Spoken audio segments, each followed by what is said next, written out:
Figuráseme que hasta ahora los hombres han ignorado enteramente el poder del amor, porque si lo conociesen, le levantarían templos y altares magníficos, y le ofrecerían suntuosos sacrificios, y nada de esto se hace, aunque sería muy conveniente, porque entre todos los dioses, él es el que derrama más beneficios sobre los hombres, como que es su protector y su médico, y los cura de los males que impiden al género humano llegar a la cumbre de la felicidad. Voy a intentar daros a conocer el poder del amor, y queda a vuestro cargo enseñar a los demás lo que aprendáis de mí, pero es preciso comenzar por decir cuál es la naturaleza del hombre y las modificaciones que ha sufrido. En otro tiempo, la naturaleza humana era muy diferente de lo que es hoy. Primero, había 3 clases de hombres, los 2 sexos que hoy existen, y un tercero, compuesto de estos 2, el cual ha desaparecido, conservándose solo el nombre. Este animal formaba una especie particular y se llamaba andrógino, porque reunía el sexo masculino y el femenino, pero ya no existe, y su nombre está en descrédito.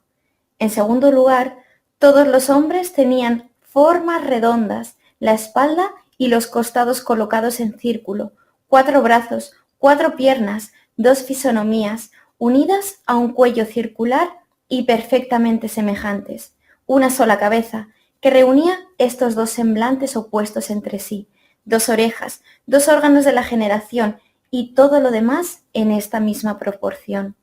Marchaban rectos, como nosotros, y sin tener necesidad de volverse para tomar el camino que querían.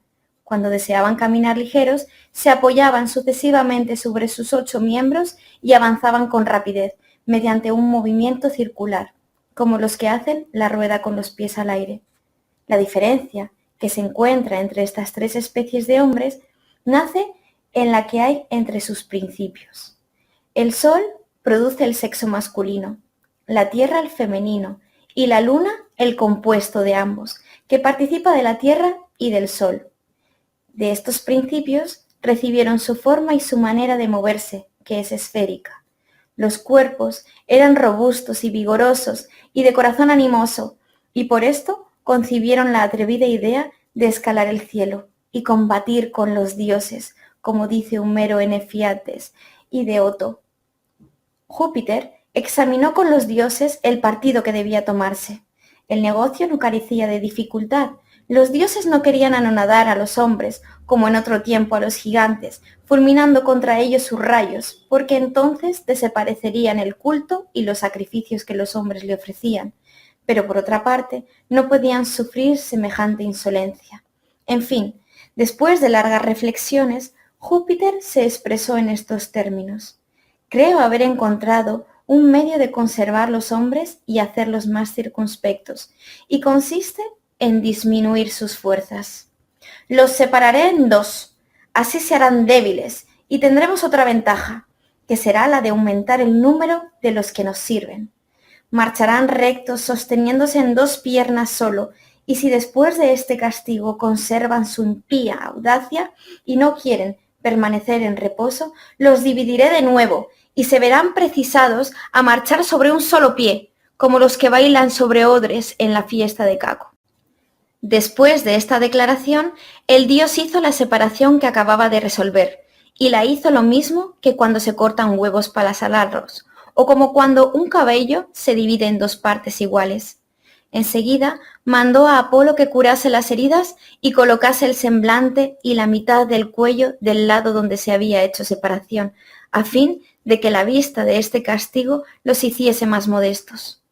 Apolo puso el semblante del lado indicado y reuniendo los cortes de la piel sobre la que hoy se llama vientre, los cosió a manera de una bolsa que se cierra, no dejando más que una abertura en el centro, que se llama ombligo.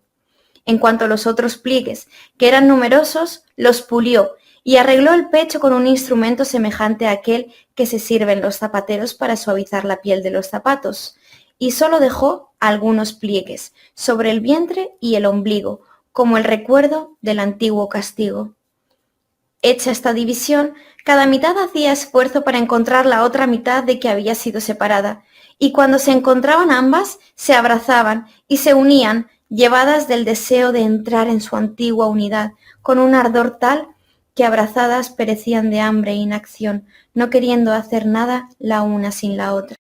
Cuando la una de las dos mitades perecía, la que sobrevivía buscaba otra, a la que se unía de nuevo, ya fuese la mitad de una mujer entera, lo que ahora llamamos una mujer, ya fuese una mitad de hombre, y de esta manera la raza iba extinguiéndose. Júpiter, movido a compasión, imagina otro expediente. Pone delante los órganos de la generación, porque antes estaban detrás, y se concebía y se derramaba el semen, no el uno en el otro, sino en tierra, como las cigarras. Júpiter puso los órganos en la parte anterior, y de esta manera la concepción se hace mediante la unión del varón y la hembra. Entonces, si se verificaba la unión del hombre y la mujer, el fruto de la misma eran los hijos, y si el varón se unía al varón, la saciedad los separaba bien pronto y los restituía a sus trabajos y más cuidados de la vida.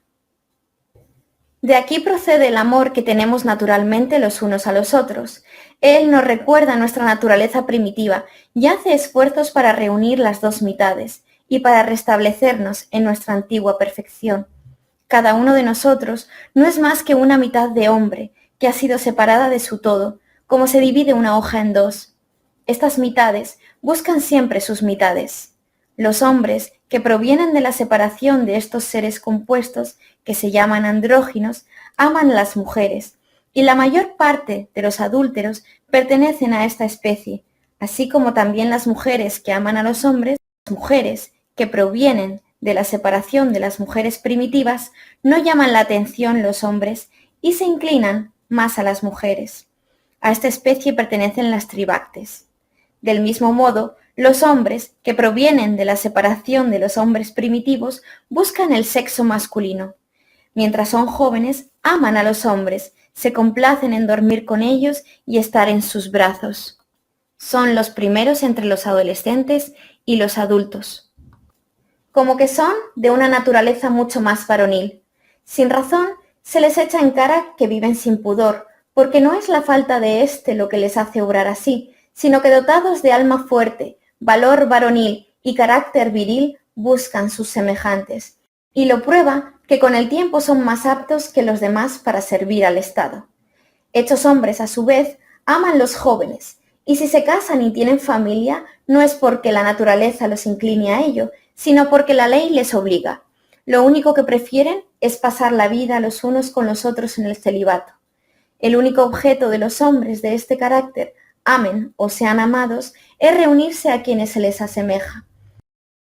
Cuando el que ama a los jóvenes o a cualquier otro llega a encontrar su mitad, la simpatía, la amistad, el amor los unen de una manera tan maravillosa que no quieren en ningún concepto separarse ni por un momento. Estos mismos hombres, que pasan toda la vida juntos, no pueden decir lo que quieren el uno del otro, porque si encuentran tanto gusto en vivir de esta suerte, no es de creer que sea la causa de esto el placer de los sentidos. Evidentemente, su alma desea otra cosa, que ella no puede expresar, pero que adivina y da a entender. Y si cuando está el uno en brazos del otro, Vulcano se apareciese con los instrumentos de su arte y les dijese: «Oh hombres, ¿qué es lo que os exigís recíprocamente?». Y si viéndoles perplejos continuase interpelándoles de esta manera: «Lo que queréis no es estar de tal manera unidos, que ni de día ni de noche estéis el uno sin el otro. Si esto es lo que deseáis, voy a fundiros y mezclaros de tal manera que no seréis ya dos personas, sino una sola, y que mientras viváis, viváis una vida común como una sola persona, y que cuando hayáis muerto, en la muerte misma, os reunáis de manera que no seáis dos personas, sino una sola. Ved ahora si es esto lo que deseáis, y si esto os puede hacer completamente felices». Es bien seguro que si Vulcano les dirigiera este discurso, ninguno de ellos negaría ni respondería que deseaba otra cosa, persuadido de que el dios acababa de expresar lo que en todos los momentos estaba en el fondo de su alma, esto es, el deseo de estar unido y confundido con el objeto amado, hasta no formar más que un solo ser con él. La causa de esto es que nuestra naturaleza primitiva era una y que éramos un todo completo, y se da el nombre de amor al deseo y prosecución de este antiguo estado. Primitivamente, como he dicho, nosotros éramos uno, pero después en castigo de nuestra inquinidad nos separó Júpiter, como los arcadios lo fueron por los lacedemonios. Debemos procurar no cometer ninguna falta contra los dioses, por temor de exponernos a una segunda división, y no ser como las figuras presentadas de perfil en los bajorrieles, que no tienen más que medio semblante, o como los dados cortados en dos. Es preciso que todos nos exhortemos mutuamente a honrar a los dioses, para evitar un nuevo castigo y volver a nuestra unidad primitiva, bajo los auspicios y la dirección del amor. Que nadie se ponga en guerra con el amor, porque ponerse en guerra con él es atraerse el odio de los dioses. Tratemos, pues, que merecer la benevolencia y el favor de este Dios, y que nos proporcionará la otra mitad de nosotros mismos, felicidad que alcanzan muy pocos. Que Erixímaco no critique estas últimas palabras, como si hicieran alusión a Pausanias y a Agatón, porque quizá estos son de este pequeño número, y pertenecen ambos a la naturaleza masculina. Sea lo que quiera, estoy seguro de que todos seremos dichosos, hombres y mujeres, si gracias al amor encontramos cada uno nuestra mitad, y si volvemos a la unidad de nuestra naturaleza primitiva.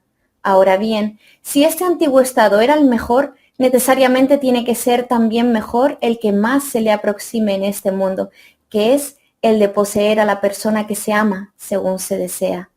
Si debemos alabar al Dios que nos procura esta felicidad, alabemos al amor, que no solo nos sirve mucho en esta vida, procurándonos lo que nos conviene, sino también porque nos da poderosos motivos para esperar, que si cumplimos fielmente con los deberes para con los dioses, nos restituirá Él a nuestra primera naturaleza después de esta vida, curará nuestras debilidades y nos dará la felicidad en toda su pureza.